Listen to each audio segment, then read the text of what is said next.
Hello everyone. This video is about using persistent storage with OpenShift version 3.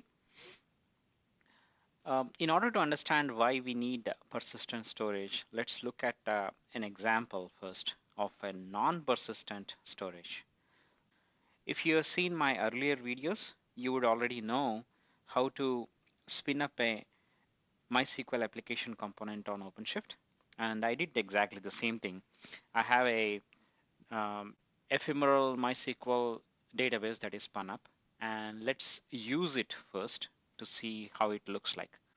First, I'll do port forwarding to my MySQL database. Now this command will port forward to the pod that is running the MySQL database, and it will, in any traffic that I send to my local host on port 3306 will be forwarded to this pod. Now let's connect to this database. Here I'm connecting to my local host.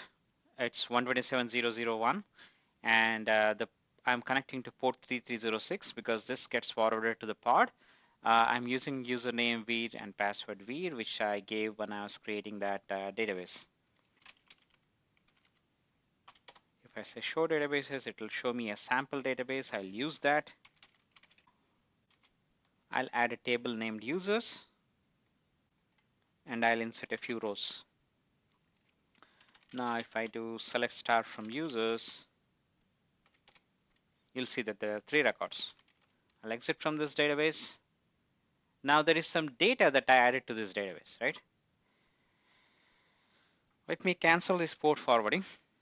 If you see, I have one instance of MySQL running here, and let me go and kill that. OC delete pod. What you'll observe is immediately the replication controller acts immediately, and this is the pod that is gone. A new pod replaces in its place because I deleted it physically, which is good. So if an instance goes down, another instance comes in its place. OpenShift is doing its job. Now it's still in the pending status. Let's wait till it gets to running. It's running now. So let me do a port forwarding to this database. Now I'm doing the same exact thing again. I'm connecting to my local host on port 3306. Show databases. It shows the sample database. I say use sample, and when I say show tables, earlier we inserted a table and it's gone. So the data that was written to the database, the previous instance of the pod, is all gone because it is ephemeral. So why did that happen? When we were writing data to our MySQL pod, in case of an ephemeral storage instance, that the data was being written inside the pod. So when the pod went off, the data also got deleted along with the pod. So although the pod comes back up, the data inside the pod is gone because it's a new instance of pod. So how do we deal with it? That's the place where persistent storage comes into picture. In case of persistent storage, you would have the pod separated out from where you write your data. So you would mount your persistent storage onto the pod, in which case, for example, if a pod dies for some reason, OpenShift will create a new pod, and it will also mount the persistent storage that was there before, so you'll not lose any data. Let's see how it works. Now, in order for our applications to use persistent storage, we need to do a couple of things. One, the administrator needs to set up persistent storage or make persistent storage available for the applications to use, which involves making the persistent storage available as what we call persistent volume in OpenShift. We are using NFS here as an example, but you could be using Gluster or Ceph or any other storage technology. OpenShift supports, or OpenShift currently supports NFS, but very soon it's going to support Gluster, Ceph, and other technologies as well. If you look at the NFS exports, I have a couple of exports here. They are via export vol 1 and vol 2, and they are set up as read, write, sync, call, squash. Now, as an administrator on the OpenShift host, I'm trying to set up a persistent volume. Actually, I already have a persistent volume. So one of them is mounted as PV001. Now let me show you what I have. I mounted the var export vol1, which we have seen here, the first one, with the name PV001. Now let's mount another one as as PV002. I'm just copying this. All I'm going to do is say that the name of the volume is PV002. The size in my case is 512 megabytes, and I'm volume 2, and this is on so and so NFS server. This is the IP address of my NFS server. After making this change, I'm just going to create based on this file. Now it has mounted PV0002. So if I do OC get PV, I should see two volumes here. One is with 5 gigabytes storage, and the other one is 512 megabyte storage, and it's PV001 and PV002. So I have two different persistent volumes. They are not used yet. They are still available. Now the job of administrator is done. We made the persistent volume available. Now let's use that persistent volume.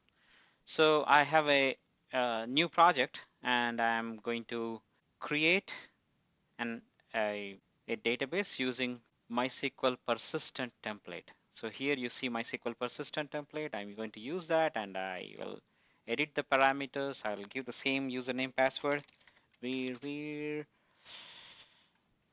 call it sample database, and the capacity that it is asking for is 512 megabytes. Remember, we had two persistent volumes. One is 512 megabytes and the other one is 5 gigabytes. So there are two available, and this guy is asking for 512 MB, right? Now let's say create.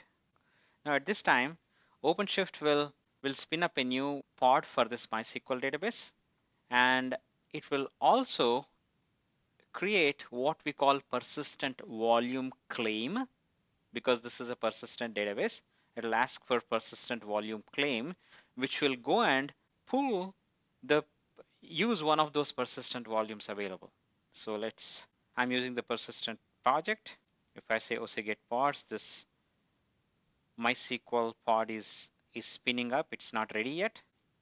And if I run OC get PVC, PVC stands for persistent volume claim, and this is done by the user who is asking for it.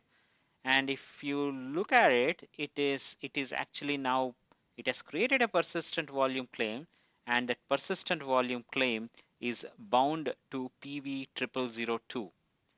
Now going back to the master, if you look at PV001, that was 5 gigabytes, and PV002 was 512 megabytes, right?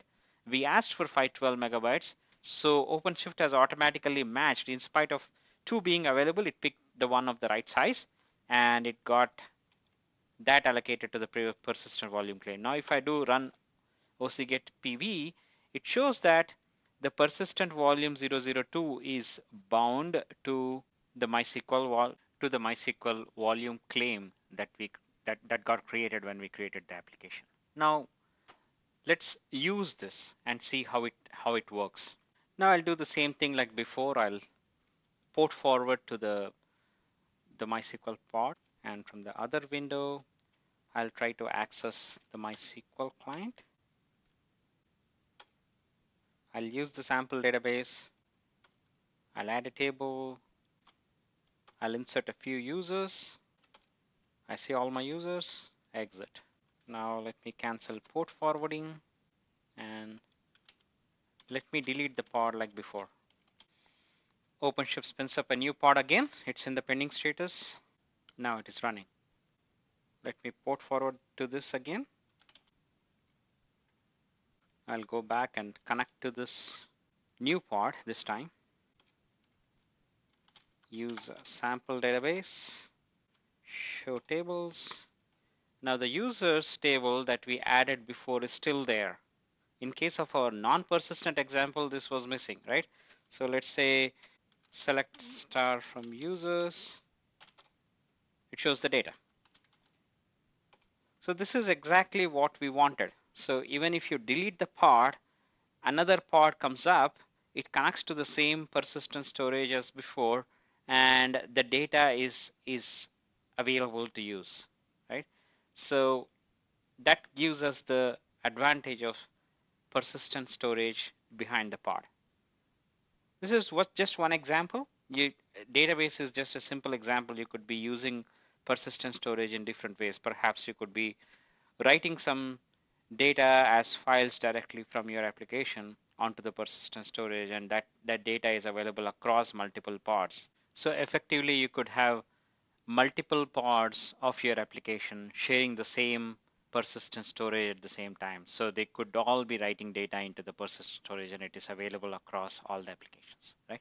So to summarize, the administrator creates a persistent volume and makes it available, and the users or the projects can claim the persistent volumes as persistent volume claims. OpenShift will look at the list of available persistent volumes that are available to use, and it will allocate a persistent volume, or it will grab a persistent volume of appropriate storage size that is equal to or a little higher than the the size that is being asked for. And that's how it works. I hope you enjoyed the video. Thanks a lot for watching.